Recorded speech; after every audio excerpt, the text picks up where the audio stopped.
Welcome to Life Story 999, where powerful stories of resilience and transformation come to life. In today's episode, an elderly black veteran walks into a seemingly welcoming cafe for a peaceful breakfast, only to face unexpected discrimination. But what happens next, when a group of unlikely allies steps in, will inspire you and prove that unity can challenge injustice. Stay with us as we uncover this incredible journey. Remember to like, share your thoughts in the comments, and subscribe for more stories like this one. Arthur Williams, an 82-year-old black veteran, reached out to grasp the door handle of the Sunrise Diner, his worn and wrinkled hands a testament to the years of sacrifice and service he had given to his country.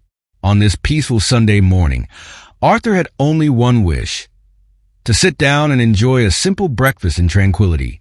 The small town of Greenwood, known for its picturesque storefronts and supposedly friendly faces, seemed like the ideal place to do so. Yet, beneath this facade of peace, old tensions still lingered beneath the surface, waiting for a moment to rise. As Arthur stepped into the diner, the familiar sound of the bell above the door chimed, announcing his arrival. He moved toward an empty booth by the window, his military jacket adorned with faded medals catching the light. These medals were more than just decorations.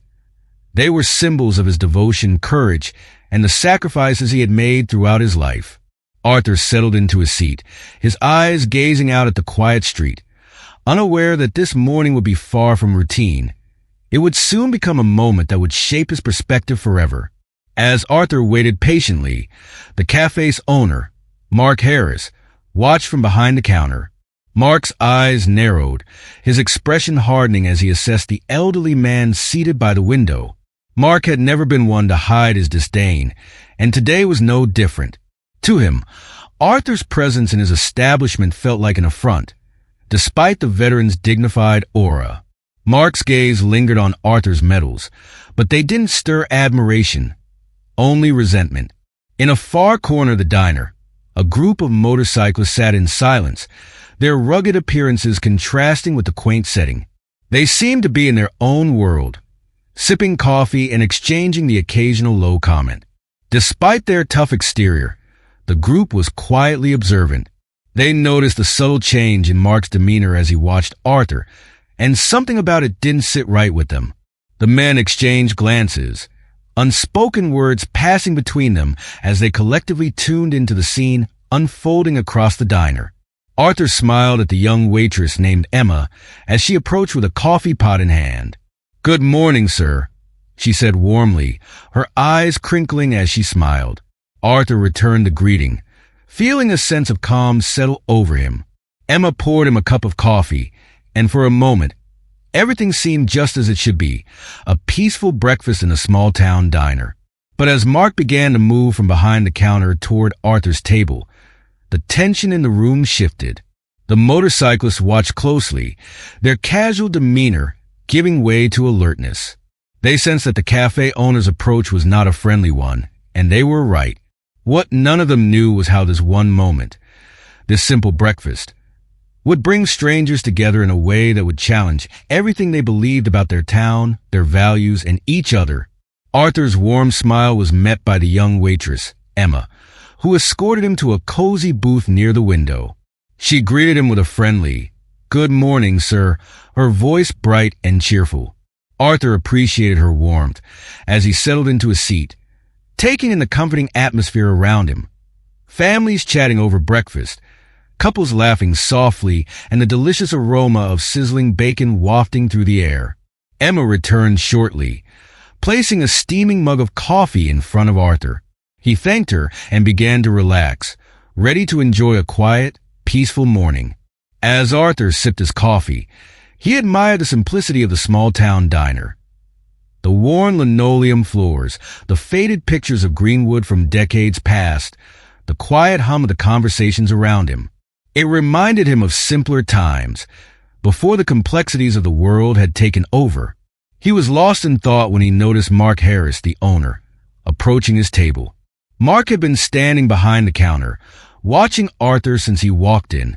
He'd served many customers that morning with a forced smile, but as he approached Arthur, His expression changed. The warmth that had been offered to the other patrons vanished, replaced with a hardened glare. Mark stopped in front of Arthur, his gaze sweeping over the medals pinned to Arthur's jacket, his lips curling ever so slightly in disdain.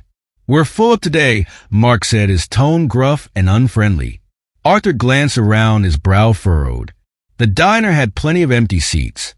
Several booths were completely unoccupied, and the stools at the counter were only half full. It was clear that Mark's words were a lie.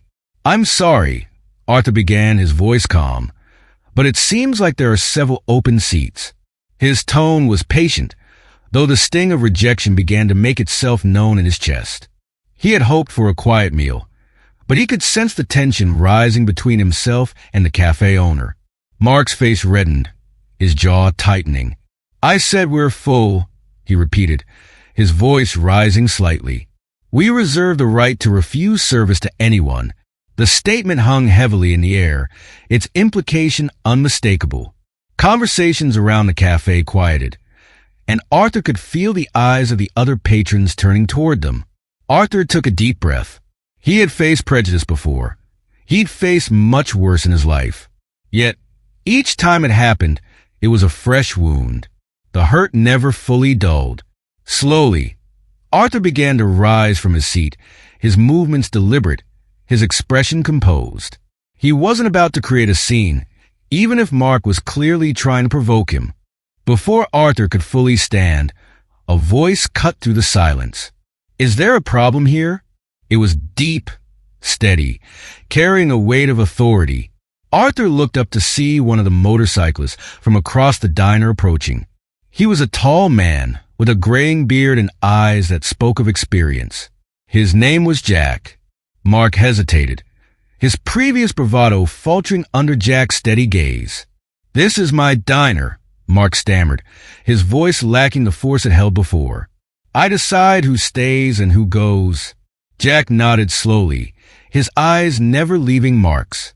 "That's true," he said, his voice calm, "but this man served our country.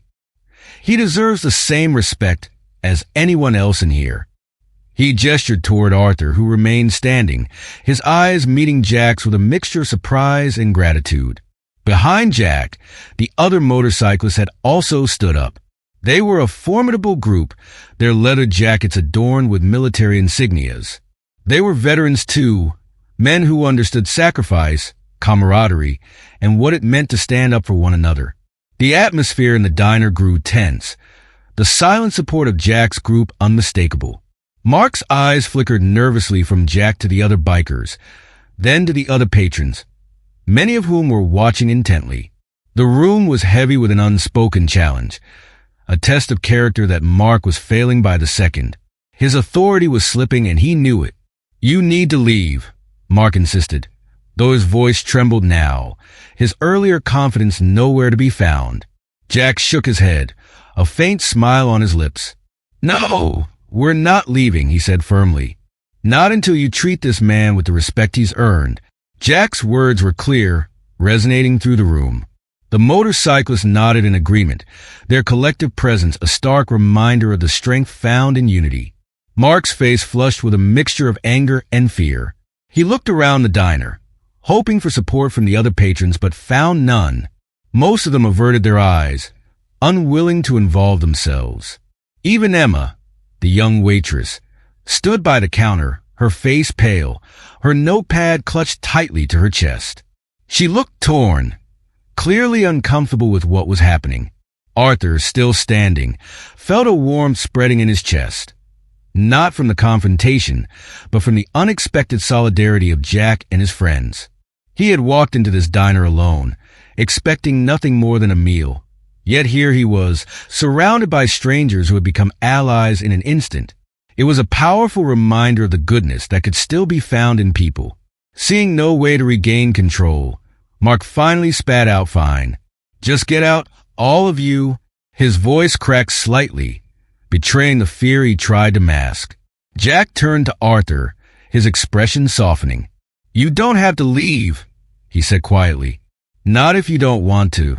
Arthur looked at Jack, then at the group of motorcyclists standing in quiet support. He nodded, his voice steady as he spoke. "Thank you," he said, "but I think it's best if I go." He didn't want things to escalate any further.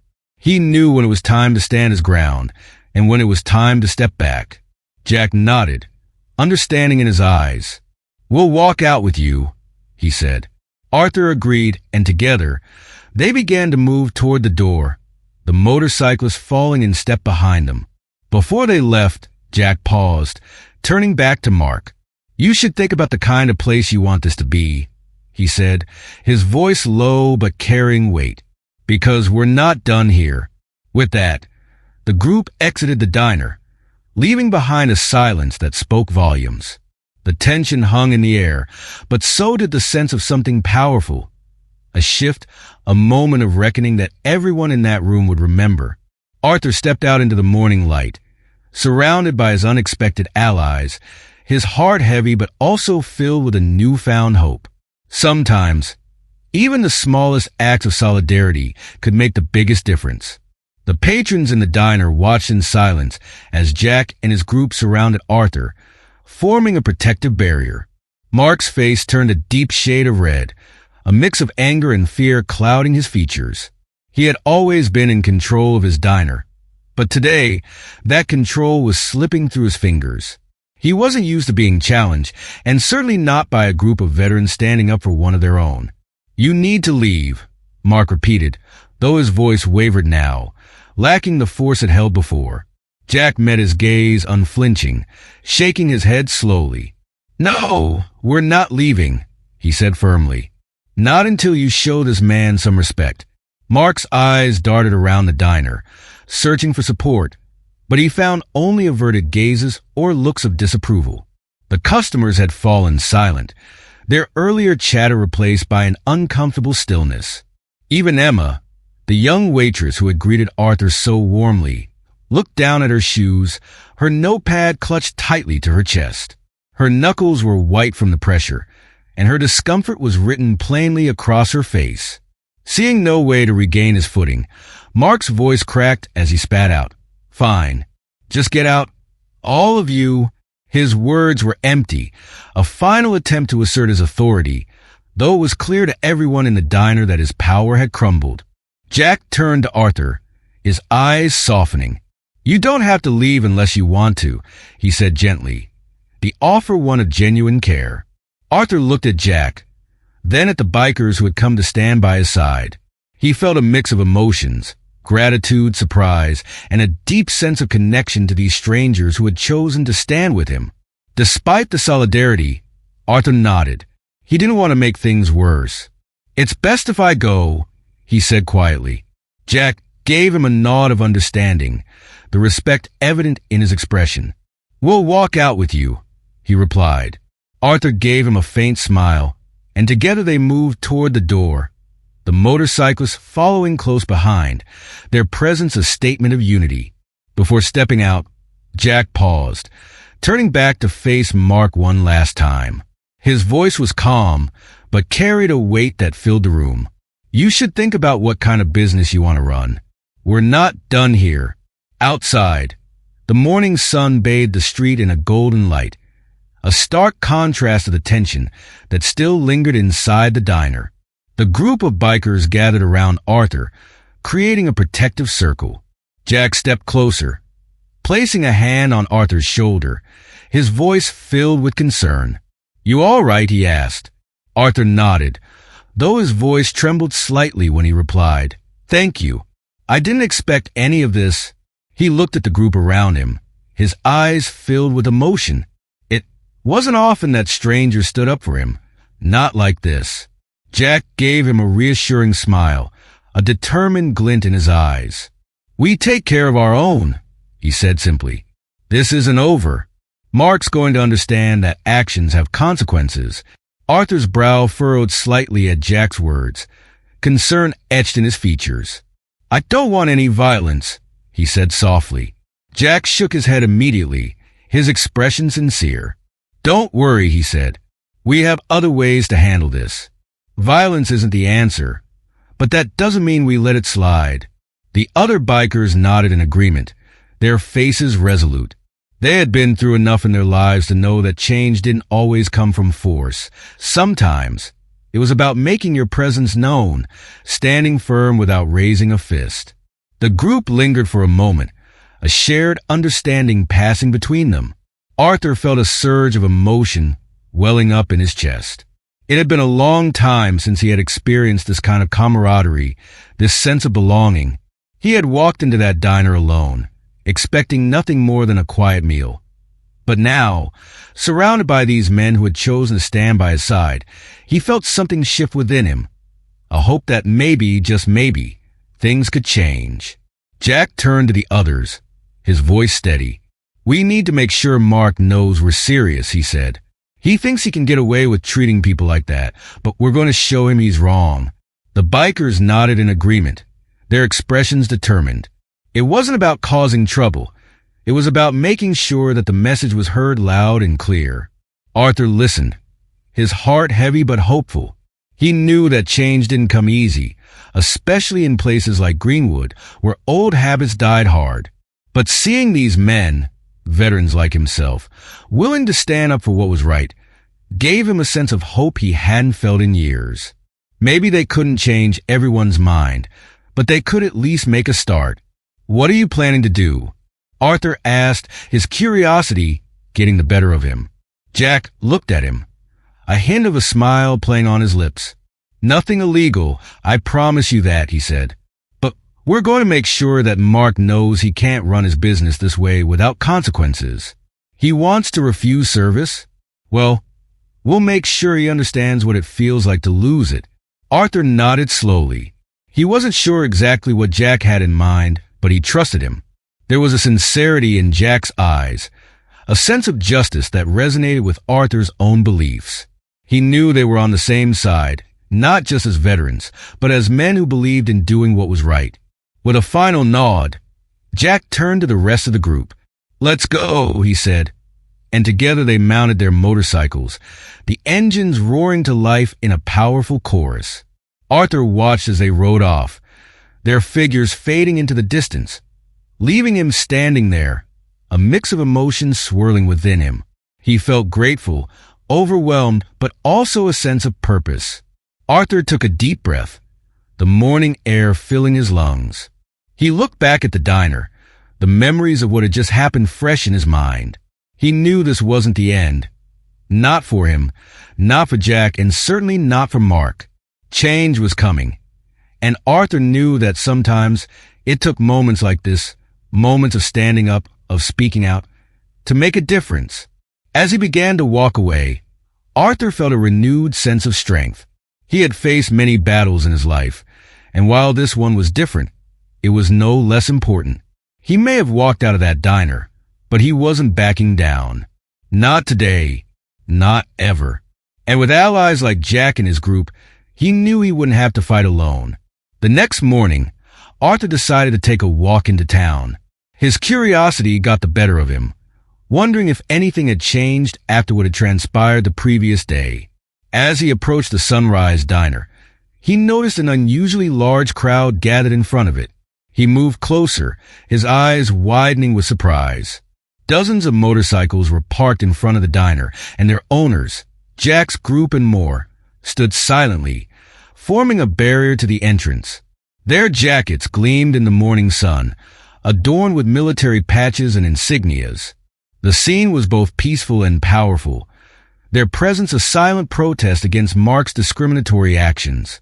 There was a sense of solidarity and strength that radiated from the group, and Arthur couldn't help but feel a mix of awe and gratitude. Mark emerged from the diner, his face flushed with fury. He stared at the crowd with barely contained rage. "What is this?" he demanded, his voice echoing in the morning air. Jack stepped forward, his expression calm but unyielding. "We're here to make a statement," he said. "No violence, no threats. Just a reminder that respect is earned, not given." Mark fumed, his eyes blazing. He pointed a trembling finger at the group. "You can't do this. I'll call the police." Jack remained composed, shrugging his shoulders slightly. "Go ahead," he said evenly. "We're not breaking any laws. We're standing here, peacefully, standing up for a fellow veteran. Within minutes, the sound of sirens approached, and 2 patrol cars pulled up beside the diner.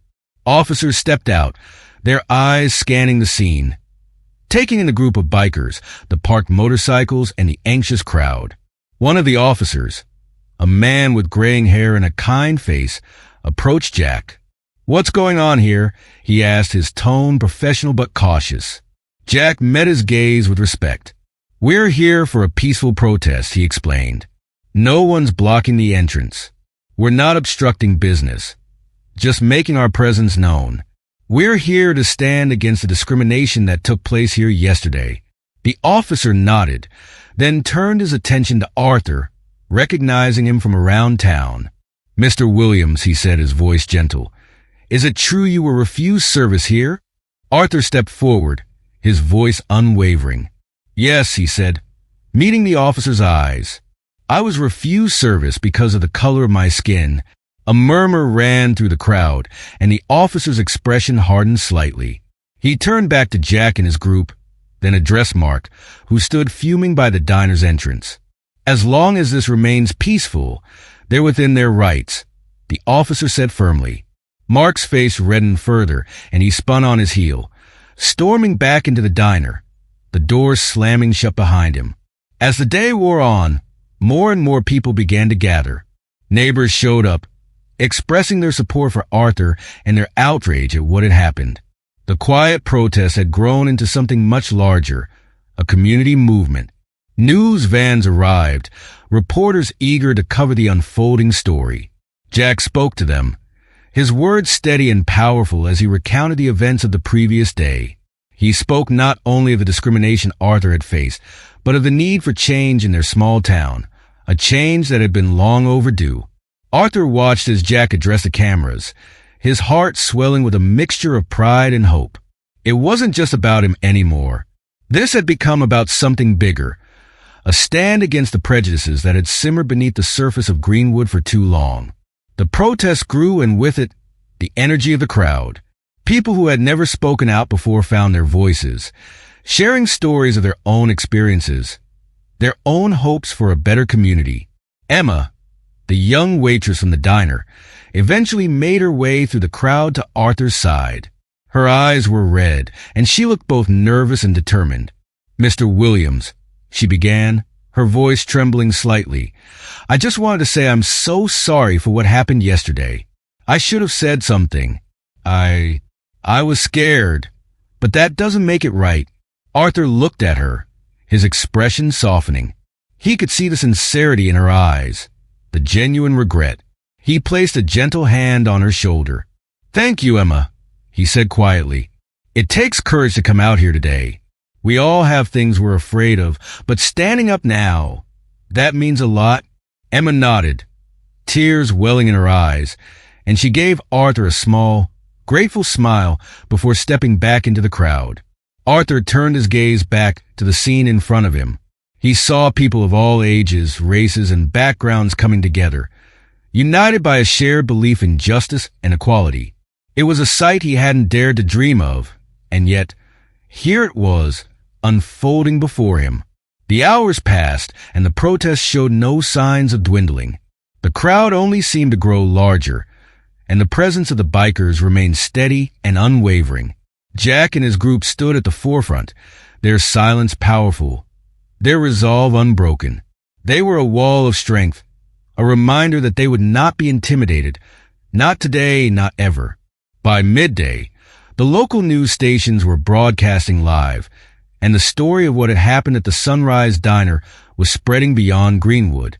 People from nearby towns began to arrive, joining the protest, bringing signs that read messages like "Respect for all" and "No place for hate." The atmosphere was electric, a sense of change palpable in the air. Mark peered out from behind the diner's curtains, his expression one of disbelief. He had never imagined that his actions would lead to this uprising, this movement that had taken hold of his small diner and turned it into a symbol of something far greater. He could feel the weight of his decisions bearing down on him, the consequences of his prejudice now playing out in front of the world. As the afternoon wore on, Arthur found himself speaking to a reporter from a local station. She asked him what he hoped to achieve from all of this, what message he wanted people to take away. Arthur paused for a moment, considering his words. Then he spoke, his voice steady and clear. "I want people to see that we all deserve respect," he said. "It doesn't matter where we come from, what we look like, or what we've been through. At the end of the day, we're all human beings. I served this country because I believed in the values it stood for: freedom, equality, justice. And I still believe in those values. I believe in a Greenwood where my grandchildren won't have to face the same prejudice I did yesterday. And I think, seeing all of these people here today, I'm not the only one who believes that." The reporter nodded, her expression thoughtful. "Thank you, Mr. Williams," she said. "Your courage is inspiring." As the sun began to dip below the horizon, the protest continued.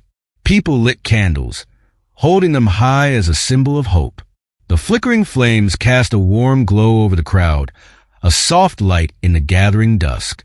Arthur stood among them, a candle in his own hand, the warmth of it seeping into his skin, the light reflecting in his eyes. Jack stepped up beside him, his own candle held aloft. He looked at Arthur, a smile tugging at the corner of his lips. "This is just the beginning," he said quietly. Arthur nodded, his heart full. "Yes," he agreed, "just the beginning." As they stood there, side by side, Arthur felt a sense of peace wash over him. The events of the past 2 days had been unexpected, challenging, and emotional. But in that moment, surrounded by friends, neighbors, and strangers who had become allies, Arthur knew that they were making a difference. They were standing up for what was right, and they were doing it together.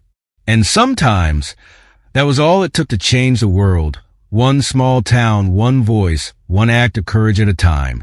In the following weeks, the Sunrise Diner's business plummeted. The sight of the bikers and the coverage on local news had brought unwanted attention to Mark's discriminatory behavior. Customers stopped coming, and soon the once busy diner was nearly empty. Mark could often be seen through the windows, his expression weary and defeated. The emptiness of the diner mirrored the consequences of his actions, and the silence within its walls was a stark reminder of what his choices had cost him. One afternoon, Jack approached Arthur with an idea. "We're thinking of making Mark an offer to buy the diner," he said, his voice filled with determination.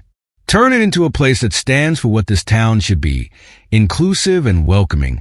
Arthur's eyes widened slightly at the suggestion, but he could see the potential in Jack's vision. Jack invited Arthur to witness the offer being made, wanting him to be part of this transformative moment.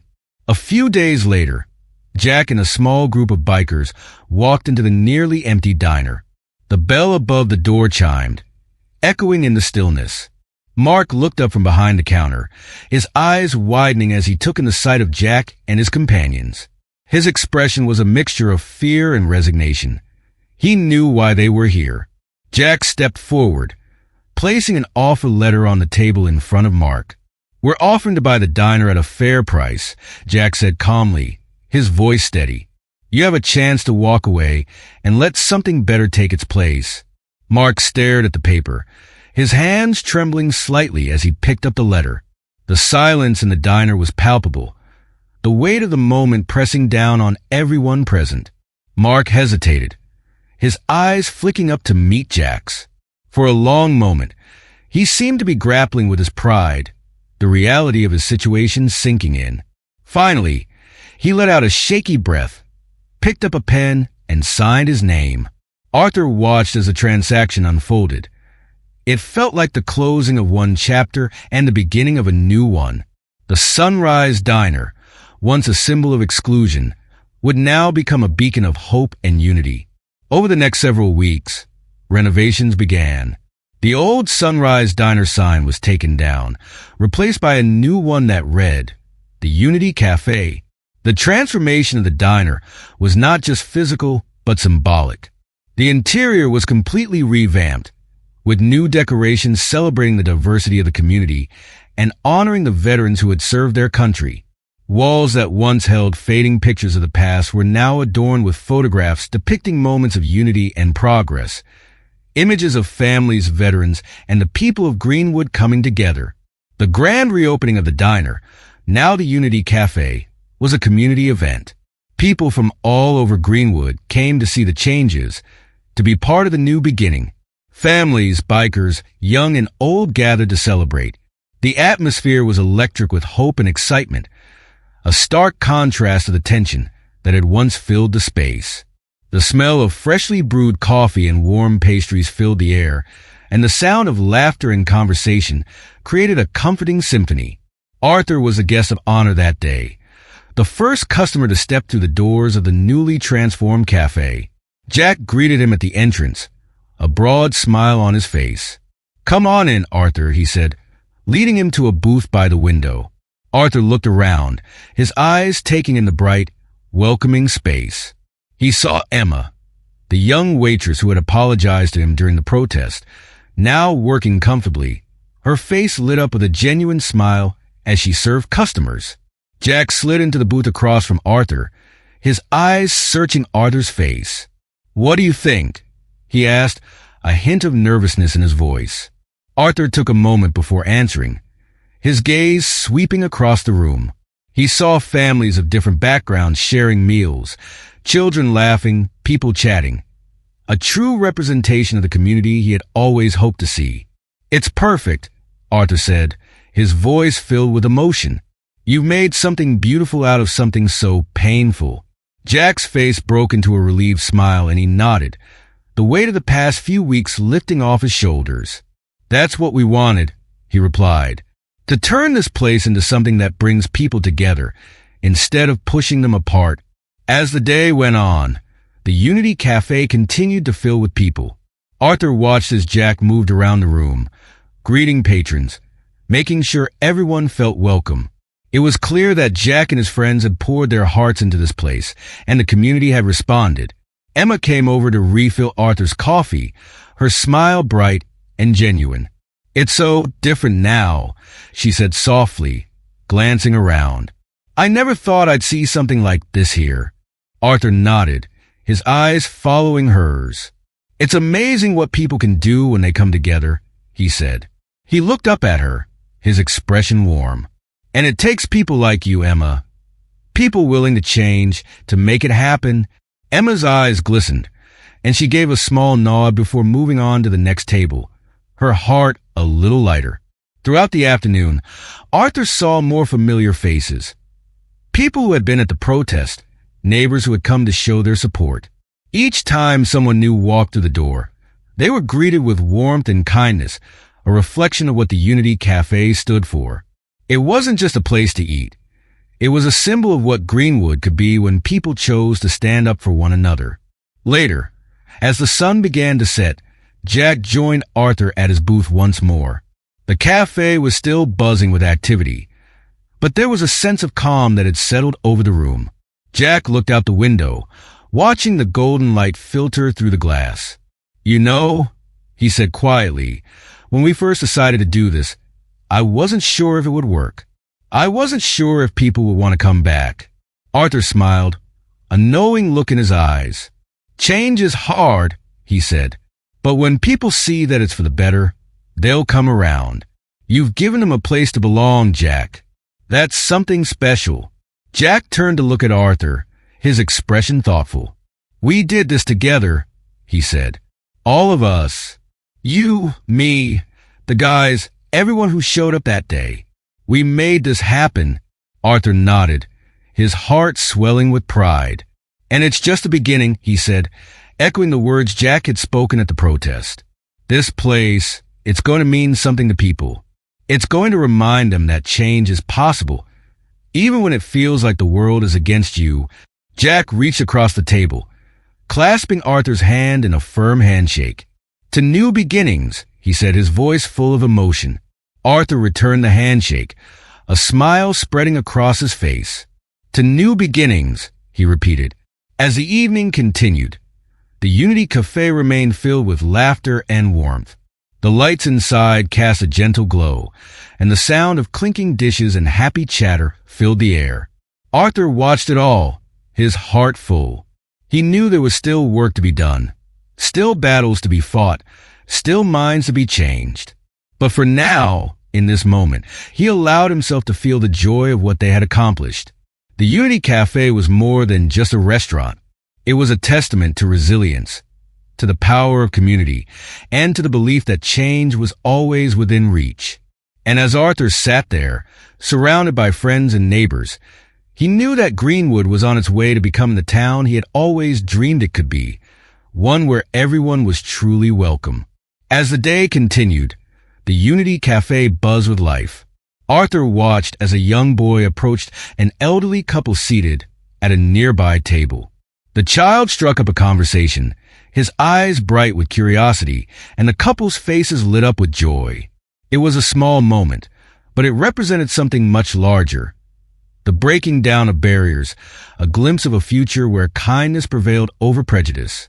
It was a simple act that spoke volumes about the change happening around them.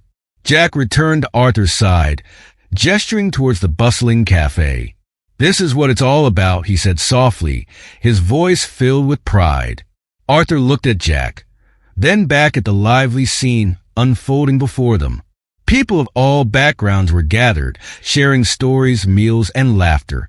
It was a true reflection of what the community could be when people chose compassion over division. Arthur nodded, his heart full as he turned his gaze back to Jack. "To unexpected friendships, to second chances, and to new beginnings," he said, raising his coffee mug in a toast. Jack smiled, lifting his own mug to meet Arthur's. "To a future where everyone feels welcome," Jack added. Their mugs clinked together, the sound resonating with a sense of hope and unity. It wasn't just about a diner. It was about a community coming together, about standing up for what was right, and about creating spaces where everyone belonged. The Unity Café had become a symbol of that ideal, a place where people could gather without fear of being judged or turned away. As Arthur took a sip of his coffee, he felt a profound sense of hope wash over him. He knew that change wasn't always easy, and it wasn't always fast.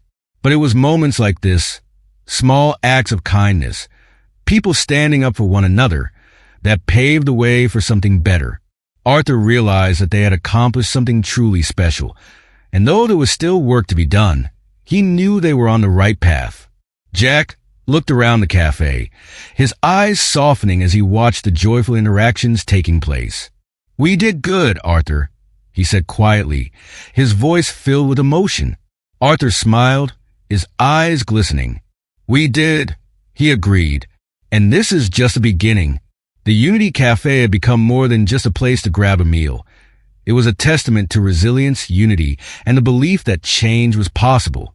As Arthur sat there, surrounded by friends, neighbors, and strangers who had become allies, he knew that Greenwood was well on its way to become the kind of town he had always dreamed it could be, one where everyone truly felt welcome and valued. Thank you for joining us on this journey of resilience, unity, and change. If this story touched you, don't forget to like the video, comment with your thoughts, and subscribe to Life Story 999 for more inspiring tales. Together, we can make a difference, one story at a time. Click here to watch another powerful story that we know you'll love.